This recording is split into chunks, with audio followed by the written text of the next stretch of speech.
1 minute ago, chaos erupted across Britain as Prime Minister Keir Starmer was dramatically arrested inside a packed courtroom. The moment sent shockwaves through the nation, leaving millions of citizens and lawmakers in disbelief. Reports confirm that the arrest took place during a heated legal session, with police moving swiftly as journalists captured every second of the stunning scene. The leader who once commanded Parliament and promised stability has now been taken away in handcuffs in what experts are calling one of the most extraordinary moments in modern British history.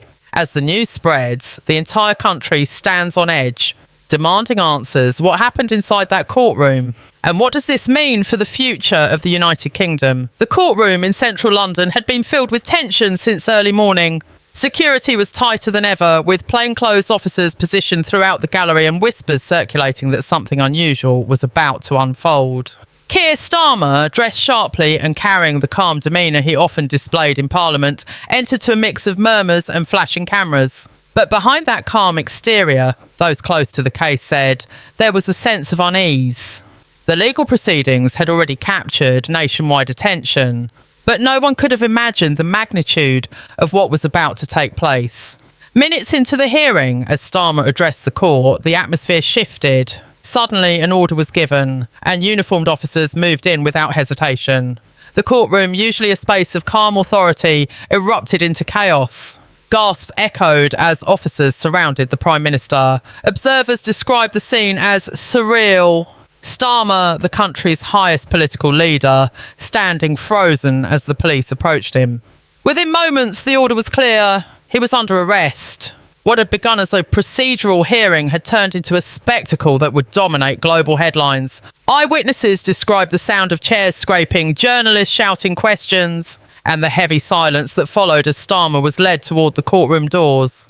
Outside, the crowds that had gathered were stunned as word spread that the arrest had actually happened. Reporters on the scene scrambled to confirm details, with news outlets interrupting regular programming to broadcast live footage. Helicopters hovered above Westminster as social media exploded with disbelief. Hashtags like #StarmerArrest and #Britain. In shock trended instantly as millions watched replays of the moment he was escorted out. The Prime Minister appeared composed but visibly shaken, maintaining a silent expression. As police placed him in a secure vehicle, no explanation was offered on the spot, fueling even more speculation. What crime could possibly justify the arrest of a sitting Prime Minister in full public view? That question echoed through every newsroom, pub and living room across the UK. Inside Parliament, the shock was immediate and chaotic. Lawmakers received the news through their phones, with whispers spreading across the chamber before erupting into outrage.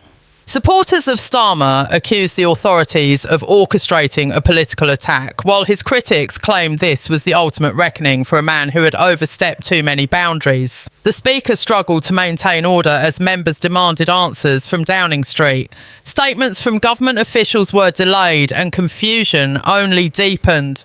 It became clear that this wasn't just a legal development, it was a political crisis unfolding in real time. Meanwhile, crowds outside the courthouse grew restless. Supporters gathered with banners reading "Stand with Starmer," while opponents chanted for his resignation.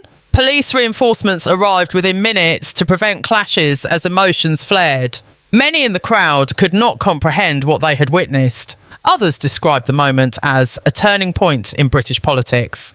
Journalists compared the intensity of the scene to historic moments of national upheaval. Britain hadn't seen anything like this in decades. A Prime Minister in custody, a nation divided, and a government teetering on the edge.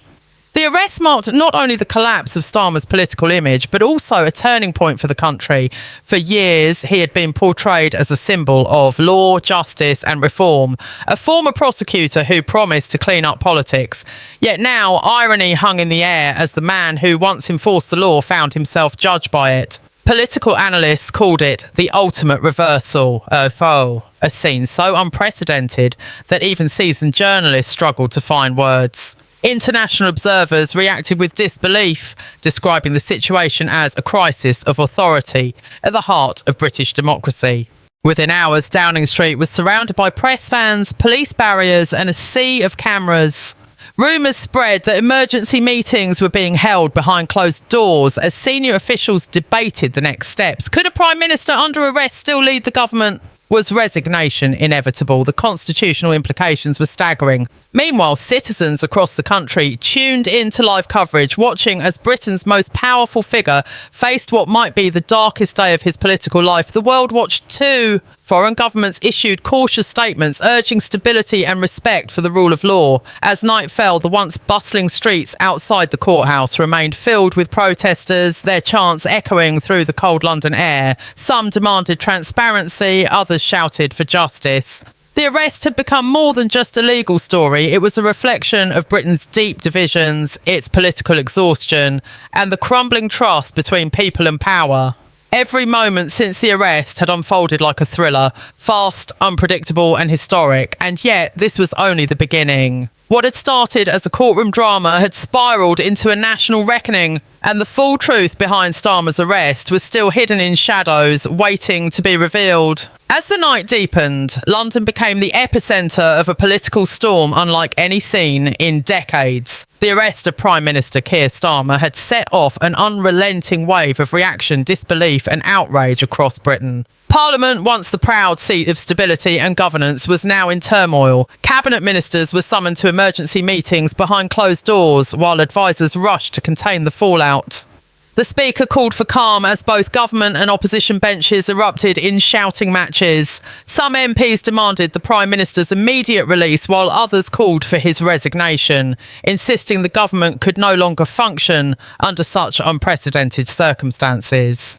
Inside the chamber, it felt less like debate and more like the unravelling of power itself. Downing Street, meanwhile, had become a fortress. Police vans lined the roads, and the Prime Minister's residence was surrounded by flashing lights and crowds demanding answers. Every passing hour only brought more confusion as government officials refused to release details about the charges. Under lawful authority was the only phrase repeated by police representatives, but that vague statement did little to calm the fury of a nation desperate for clarity. News anchors speculated endlessly about what could have triggered such a drastic move, while analysts compared the unfolding crisis to the biggest constitutional shocks in British history. The uncertainty was suffocating. Without official answers, rumour had become the only truth. Across the country, protests began to ignite.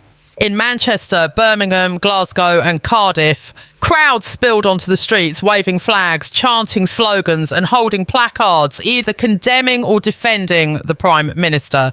The country was now visibly divided. Some called it justice, proof that even the most powerful could be held accountable, while others branded it a witch hunt designed to destroy political opposition. On social media, live streams from across Britain showed scenes of people chanting late into the night. Hashtags like #FreeStarmer and #JusticeForBritain clashed online, mirroring the same conflict tearing through communities offline. Internationally, the response was just as intense. European leaders expressed concern over the stability of the British government, while American news outlets broadcast live coverage of the protests. Global financial markets reacted sharply. The pound slipped against the dollar, and investors braced for political instability. Britain's reputation for steady governance had been shaken to its core, and diplomats scrambled to reassure allies that the situation remained under control. Yet behind the polished statements and cautious optimism, it was clear the world was watching Britain descend into chaos. By morning, new details began to leak through unnamed sources. Reports claim that Starmer's arrest was linked to alleged breaches of official conduct and potential misuse of authority, charges that, if proven, could carry devastating legal consequences. The revelation sent fresh shockwaves through the public. Commentators debated whether this was a legitimate act of justice or a calculated political manoeuvre meant to destroy the Prime Minister's career. Supporters of Starmer described the charges as fabricated, a product of deep political rivalries within the establishment. His critics, however, argued that the arrest had been long overdue and that no one, not even the Prime Minister, should stand above the law. Meanwhile, images of Starmer being escorted through a police corridor flooded television screens. Though brief, the footage revealed a man who appeared calm but burdened by the weight of history. His silence was striking. He neither resisted nor spoke, allowing speculation to swirl even further. Inside police headquarters, sources hinted that the questioning was ongoing, but refused to disclose specifics. The press, barred from entry, camped outside the station for hours, desperate for a glimpse or statement. It had become the story of the century, one that blurred the line between politics, justice, and spectacle. As the hours passed, the Labour Party faced its greatest crisis in modern memory. With their leader detained and no clear line of communication, members scrambled to project unity. Deputy ministers took to the airwaves, urging the public to remain calm and trust the process, but even their voices trembled under pressure. Opposition parties seized the moment, calling for a no-confidence vote and demanding an interim government. The sense of uncertainty gripped not only Westminster, but the entire nation. For ordinary citizens, it felt as though Britain had lost its anchor, drifting without direction in a sea of outrage and disbelief. Outside London, ordinary life seemed to pause. In cafes and offices, people gathered around televisions, discussing theories and rumours. Was this justice or betrayal? Could the government survive such a scandal? Every conversation carried an edge of disbelief. For many, it was more than just the downfall of one leader. It was the collapse of faith in the very institutions meant to protect democracy. The trust that had already been eroding under years of political tension now seemed to have shattered completely. As evening approached once again, the protests intensified. Flares lit up the streets of Westminster as thousands gathered outside Parliament demanding transparency. The chants grew louder, echoing through the city. Tell us the truth! Police in riot gear formed lines, anticipating unrest as tempers flared. Despite pleas for calm, the air was charged with fury and uncertainty. Britain was watching its leadership crumble in real time. The same nation that once prided itself on order now found itself teetering on the brink of political chaos. And in the midst of it all, one question haunted every corner of the country. What had truly happened behind those courtroom doors? Why was Keir Starmer, the man who promised integrity and reform, suddenly the face of Britain's most shocking political downfall? Until that question was answered, the United Kingdom would remain suspended in tension, divided, restless, and waiting for the next revelation that could change everything once again. As dawn broke over London for the second day, the nation awoke to headlines that seemed almost unreal. Prime Minister Keir Starmer remains in custody. What had once been speculation was now confirmed. The country's most powerful political figure was still being held for questioning. Outside police headquarters, the crowd had grown larger and louder, turning the scene into a full-scale protest. The streets were lined with journalists, flashing cameras, and citizens demanding clarity. Some chanted in defence of Starmer, insisting his arrest was politically motivated, while others shouted that justice must be served. The tension in the air was electric, a mixture of anger, confusion, and disbelief that gripped an entire nation waiting for answers that never seemed to come. Inside Westminster, the shock of the previous day had hardened into fear. Ministers arrived early for emergency meetings, their faces drawn and pale. The Labour Party, once confident and united under Starmer's leadership, now looked fractured and uncertain. Senior figures debated who could take command should the Prime Minister be forced to resign. There was talk of invoking constitutional measures to appoint an interim leader, but even that process seemed mired in chaos. The public's trust had evaporated overnight, and opposition leaders wasted no time in calling for immediate parliamentary intervention. The corridors of power buzzed with speculation and whispered conspiracies. Was this a legal action rooted in truth, or a political coup designed to topple the government from within? Across the media, every second of the drama was being broadcast. News anchors spoke in grave tones, analysts debated the implications, and footage of the arrest replayed on loop. International commentators weighed in, calling the event a defining moment for British democracy. The United States and several European nations issued cautious statements urging transparency and adherence to due process, though behind the diplomacy it was clear that global leaders were stunned. Britain, long regarded as a pillar of democratic stability, now stood at the centre of a political storm. The arrest of a sitting Prime Minister was not just a national scandal, it was an international spectacle. Meanwhile, fresh reports suggested that secret documents had been seized during the investigation, papers said to contain information about internal government dealings and decisions that could implicate several high-ranking officials. This revelation added fuel to an already raging fire. Commentators began to question whether Starmer's arrest was just the beginning of a much wider purge within the government. Theories spread like wildfire, each more sensational than the last. Was this about corruption, misuse of power, or a cover-up that had spiralled out of control? The lack of official information allowed speculation to fill every gap. And the result was a country divided between those who saw Starmer as a victim of political revenge and those who believed justice was finally being done. In the streets, the protests showed no sign of slowing. Across Britain, from London to Liverpool, massive crowds gathered, carrying signs that read, "Democracy betrayed," and "No one above the law." Clashes broke out between opposing groups, forcing riot police to intervene. Tear gas was deployed in some areas as tensions flared into violence. The government's silence only made matters worse, feeding public outrage and fueling conspiracy theories. At night, the glow of fires and police lights painted a grim picture of a country in crisis. For many, this was no longer about Starmer alone. It was about the direction Britain was heading. The line between law, politics and power had blurred beyond recognition.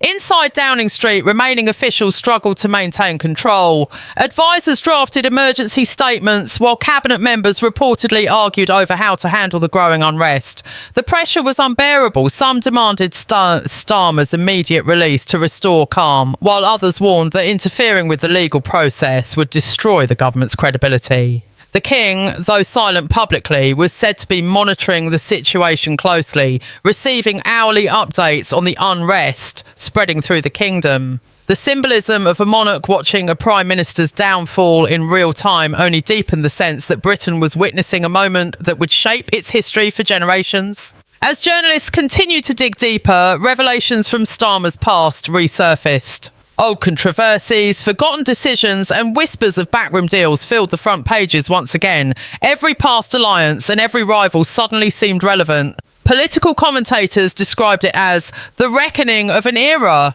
Those who once praised Starmer's rise from prosecutor to prime minister now spoke of hubris and downfall. The narrative shifted rapidly from hero to suspect, from leader to liability. The irony was not lost on the public. The man who once promised to bring integrity back to politics now stood accused of betraying that very promise. Public opinion fractured further. In some neighbourhoods, people gathered to light candles in solidarity with Starmer, holding vigils outside Labour Party offices. In others, celebrations erupted, with critics declaring that justice had finally caught up. Britain felt like a nation split in two, with each side certain it was witnessing either the destruction or the salvation of democracy. Meanwhile, markets continued to tremble, and economists warned that the ongoing chaos could trigger long-term damage to the UK's financial stability. What had started as a courtroom shock had evolved into a national emergency. As the sun set again over Westminster, rumours spread that Starmer might soon be formally charged. Reporters crowded outside police headquarters, waiting for confirmation. The mood was tense and heavy, anticipation thick in the air. Every small movement, a car pulling up, an officer emerging from the door, sent a ripple through the crowd. The possibility that the Prime Minister could face a public trial was no longer dismissed as impossible. It was now a matter of when, not if. And as the chants outside grew louder, one truth became undeniable. Britain was standing at the edge of a political abyss, and whatever came next would forever redefine its democracy.